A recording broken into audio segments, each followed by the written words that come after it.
Mara baada ya taarifa kuendelea kusambaa kwenye mitandao ya kijamii zikimuonesha mwanamke wa Diamond Platnumz ambaye ni Zuchu kujifungua mtoto wa kike, na hizo posti pia kuzishare Diamond Platnumz mwenyewe pamoja na Zuchu kupitia kurasa zao za mitandao ya kijamii.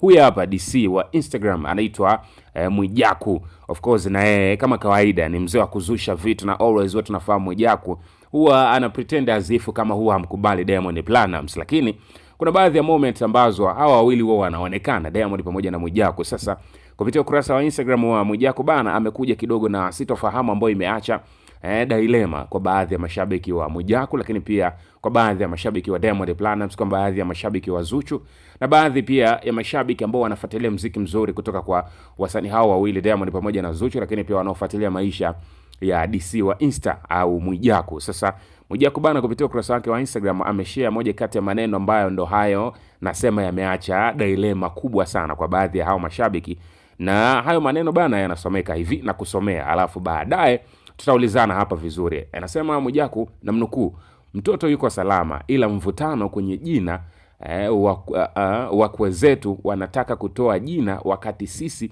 tulishaandaa jina letu. Alafu akaweka kwenye mabano Samia Mwambino. Kuna mvutano mkali, lakini caption pale chini Mwijaku akisindikiza akasema au tumuite Magdalena. Hilo ni swali ambalo Mwijaku ameliacha sasa kwa baadhi ya mashabiki, kwa sababu inasemekana huko ndani bana kwenye familia ya Zuchu na Diamond kuna mvutano kwamba nani atoe jina la huyu mtoto ambaye amezaliwa. As we know, pia tamaduni za Kitanzania tunaelewa kabisa kwamba masuala ya majina sometimes anaweza akatoa baba, si kwa watoto wa kwanza, au akatoa mama kwa baadhi ya tamaduni na makabila mengi ya hapa Bongo.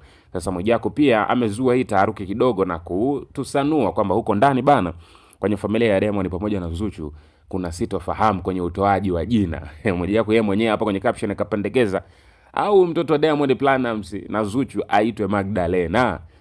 Yapi ni maoni yako bana, au kipi ambacho unahisi kinaendelea huko ndani? Hebu niachie hapo chini kwenye comment section. Kama kawaida, mimi naitwa Moni himself na hii hapa ni Mnazi TV. Cha kufanya endelea kusubscribe YouTube channel yetu. Endelea kukaa na Mnazi TV kwa ajili ya kupata taarifa mingi ambazo zinaendelea ndani na nje ya mipaka ya Tanzania. Kwa habari za burudani, siasa, michezo na makala, endelea kusalia na sisi.